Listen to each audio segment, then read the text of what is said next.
Welcome back to Light Upon Light. I'm going now to move to Surah Luqman, chapter 31. Luqman was known as a wise man. Allah subhanahu wa ta'ala confirms this in verse number 12, chapter 31. وَلَقَدْ آتَيْنَا لُقْمَانَ الْحِكْمَةِ. We have given Luqman wisdom. أَنِشْكُرْ لِلَّهِ. So the first step towards wisdom was to give thanks to Allah, to admit that all the favors and the bounties we have are from Allah subhanahu wa ta'ala, not because of our cleverness or our contacts. وَمَنْ يَشْكُرْ فَإِنَّمَا يَشْكُرُ لِنَفْسِهِ. If you give thanks, you give thanks for the benefit of your own soul, because Allah subhanahu wa ta'ala doesn't need you to say thank you to Him. وَمَنْ كَفَرَ. If you deny, if you are ungrateful, then Allah subhanahu wa ta'ala is free of all wants, worthy of all praise. غَنِيٌّ حَمِيدٌ. Then Luqman had a major responsibility towards his son. He wanted to ensure that the wisdom he learned is going to pass to his son. So he used to spend quality time with his son, not quality gifts because he hasn't got the time for him. No, he used to sit with his son on a regular basis and admonish him, not to tell him off, not to threaten him, not to hit him, not to shout at him, but to talk to him very nicely and kindly, because he was so wise. And therefore, in order to admonish his son, he must make sure that the son is going to respond to the instructions. He started by saying, Ya Bunay, beautiful expression, my son, my dear son, my beloved son, Ya Bunayya. Do not associate any partners with Allah, because if you do that, it is a major sin. Let's ask ourselves this question. How many Muslim parents have ever said to their children, do not associate a partner with God?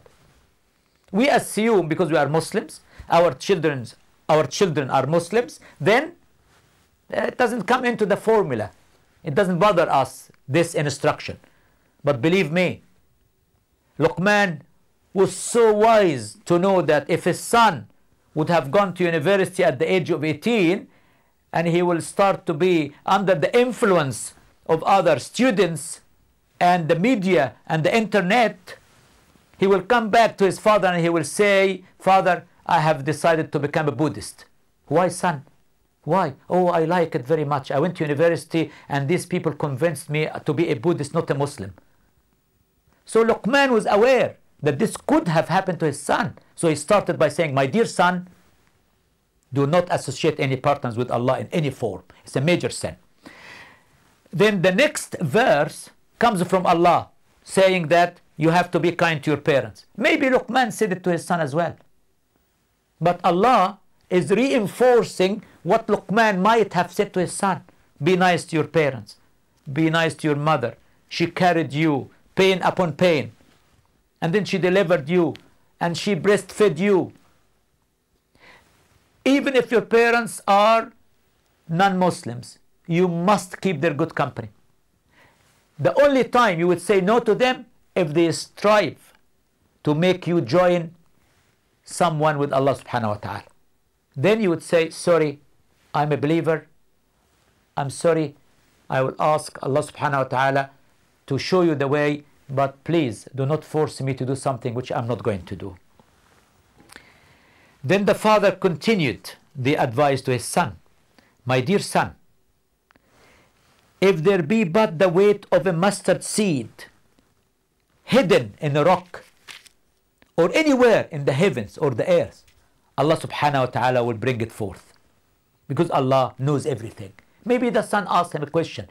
Does Allah know what I do when I go to university? Does Allah know what I do when I go to bed? And the father was telling him, Allah knows everything. It doesn't matter where you are, whether it is a mustard seed hidden in earth or a rock or heavens or air, Allah knows about it. Then he continued. maybe another occasion, another time. My dear son, establish regular prayer, enjoin what is right and forbid what's wrong, and persevere patiently for whatever you will face, because firmness of purpose will help you to achieve good results. Then the father continued, do not swell your cheek for pride at men. وَلَا تُصَعِّرْ خَدَّكَ لِلنَّاسِ. This is a disease which used to attack camels, and the camel would walk like that. Because of this disease, he turns his neck like that. So the father is saying to the son, when you talk to people, don't look down on them. Respect them. Don't be proud of material gains. Don't show off. When you walk, my dear son, walk with humility. Because Allah subhanahu wa ta'ala doesn't like those who are arrogant. So now the father is talking to the son about how he should deal with people, because he knew that the son is going to be a professional, he's going to be driving a nice car, he's going to live in a nice area. So he's saying to him, do not injure the feelings of people who are less fortunate than you, because the way you are dressed, or the way you talk, or the way you drive your car, or the way you show your postcode. Try to be humble and modest, because you will never penetrate the earth and you will never reach the heights of the mountains. And my dear son, when you walk, don't walk so quickly and don't walk very slowly. Try to maintain a balance, a moderate pace. And the same applies not just in walking. When you do things in life, don't rush to do things, and don't be so laid back and slow in doing things because you might not achieve them. And lower your voice, my son. Don't shout.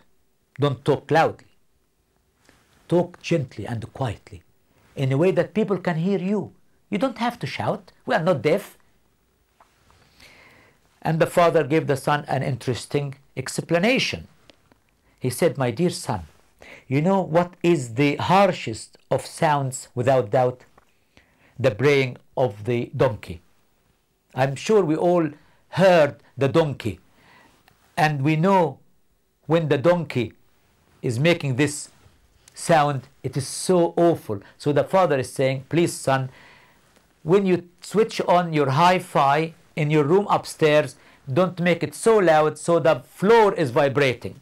And my son, when you turn on your radio in the car, please do not make it so loud, because you will be disturbing everyone else. And believe me, you will get deaf. And unfortunately, the majority of the young people now, everyone is having an earpiece in his ear with the music so loud to the extent the person sitting next to him on the train can hear the whole thing. Luqman was so conscious about the welfare of his son. He gave him the time and he gave him the right advice.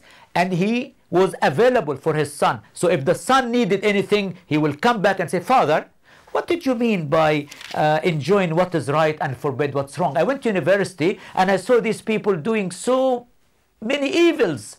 They are selling drugs, they are having alcohol. Have I got the right to go and tell them? So the father will say, son, if you have the authority and you know how to do it and you have the style, then don't do it. You cannot use violence, you cannot be aggressive. You have to approach these people بالحكمة والموعظة الحسنة, with wisdom and good advice. There is no point in confronting them or challenging them or fighting with them. Talk to them nicely and gently if you have the authority and the opportunity, and don't mix with wrong people, because eventually you will be affected because of their behavior and bad deeds. Thank you for being with me, and I hope to see you inshallah in the next episode of Light Upon Light. Wassalamu alaikum wa rahmatullahi wa barakatuh.